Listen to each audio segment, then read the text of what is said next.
But I must know what happens to the children, the medium said. It's my worst trouble, getting fond. If I didn't get fond, I could be happy all the time.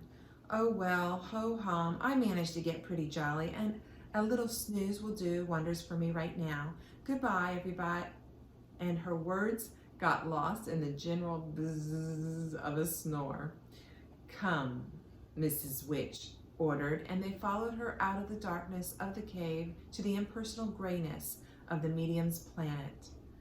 Now, children, you must not be frightened at what is going to happen, Mrs. Witch warned.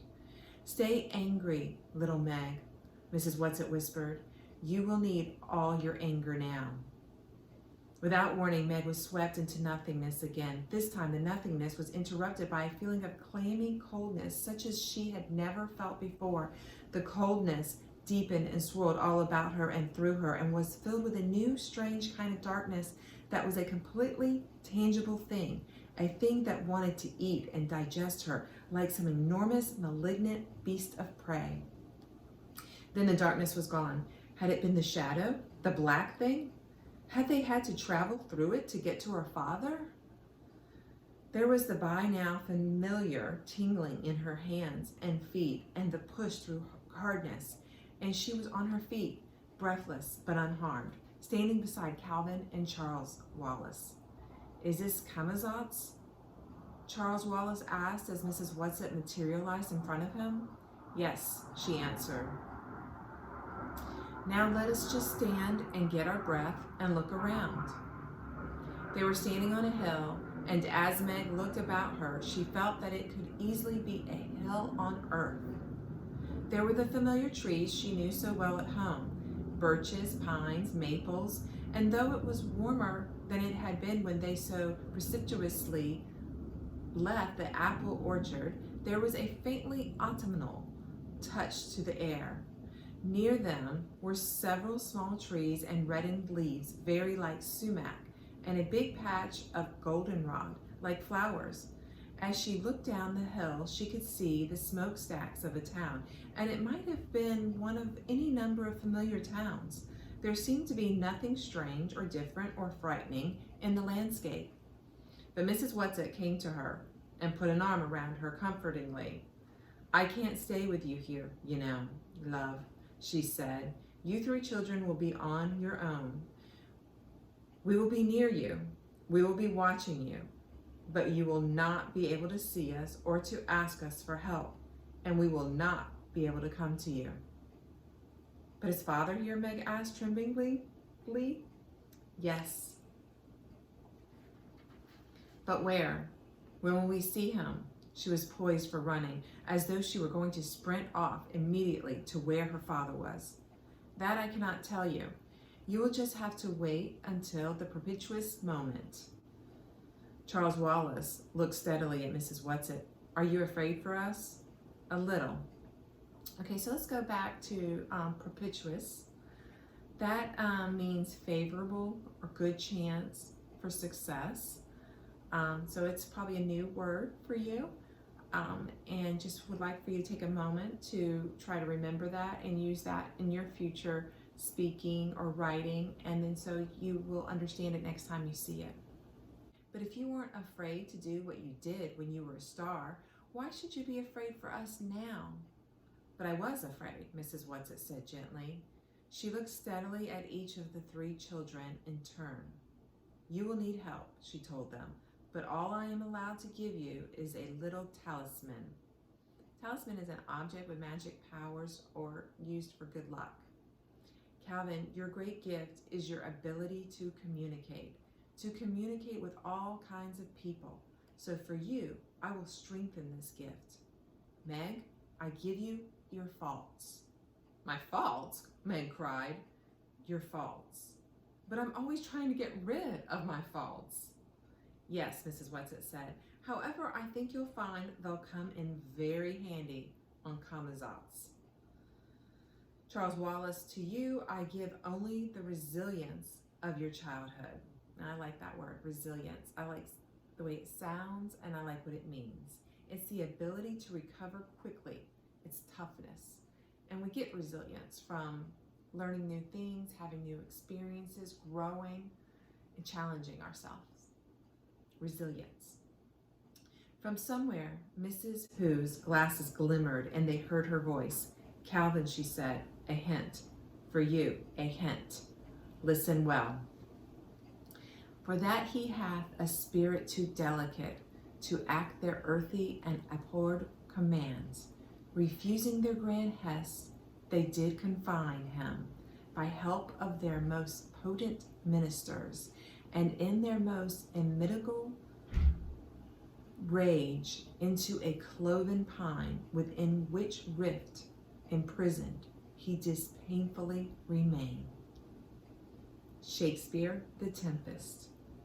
Where are you, Mrs. Who? Charles Wallace asked. Where is Mrs. Witch? We cannot come to you now, Mrs. Who's voice blew to them like the wind. I'll go ahead and skip trying that one. That looks a little difficult, but it means I do not know everything. Still many things I understand. That is for you, Charles. Remember that you do not know everything. Then the voice was directed to Meg. To you, I leave my glasses, little blind as a bat, but do not use them except as a last resort. Save them for the final moment of peril. As she spoke, there was another shimmer of spectacles, and then it was gone, and the voice faded out with it. The spectacles were in Meg's hand. She put them carefully into the breast pocket of her blazer, and the knowledge that they were there somehow made her a little less afraid. To all three of you I give my command, Mrs. Witch said. Go down into the town. Go together. Do not let them separate you. Be strong. There was a flicker, and then it vanished. Meg shivered. Mrs. Whatsit must have seen the shiver, for she patted Meg on the shoulder. Then she turned to Calvin. Take care of Meg. I can take care of Meg, Charles Wallace said rather sharply. I always have. Mrs. Whatsit looked at Charles Wallace, and the creaky voice seemed somehow both to soften and to deepen at the same time. Charles Wallace, the danger here is greatest for you.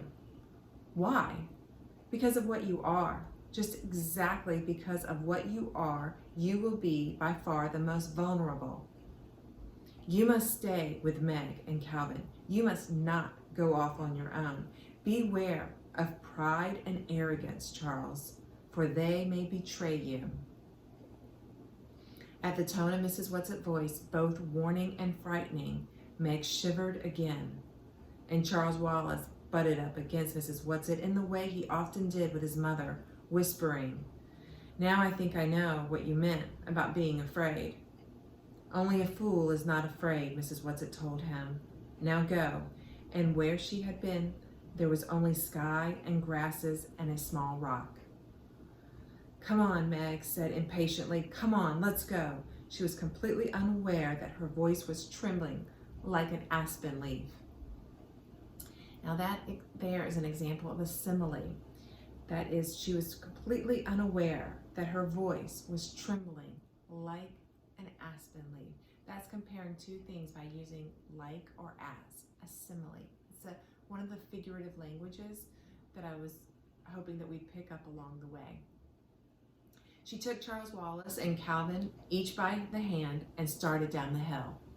Below them, the town was laid out in harsh angular patterns. The houses in the outskirts were all exactly alike, small square boxes painted gray. Each had a small rectangular plot of lawn in front, with a straight line of dull-looking flowers edging the path to the door. Meg had a feeling that if she could count the flowers there would be exactly the same number for each house. In front of all the houses, children were playing. Some were skipping rope, some were bouncing balls. Meg felt vaguely that something was wrong with their play. It seemed exactly like children playing around any housing development at home, and yet there was something different about it. She looked at Calvin and saw that he too was puzzled. Look, Charles Wallace said suddenly, they're skipping and bouncing in rhythm. Everyone doing it at exactly the same moment. This was so. As the skipping rope hit the pavement, so did the ball. As the rope curved over the head of the jumping child, the child with the ball caught the ball. Down came the ropes. Down came the balls. Over and over again. Up, down, all in rhythm, all identical, like the houses, like the paths, like the flowers. Then the doors of all the houses opened simultaneously. And out came women, like a row of paper dolls. The print of their dresses was different, but they all gave the appearance of being the same. Each woman stood on the steps of her house. Each clapped. Each child with the ball caught the ball. Each child with the skipping rope folded the rope. Each child turned and walked into the house. The doors clicked shut behind them. How can they do it? Meg asked wonderingly. We couldn't do it that way if we tried. Here, Shelby. Over here. Come over here.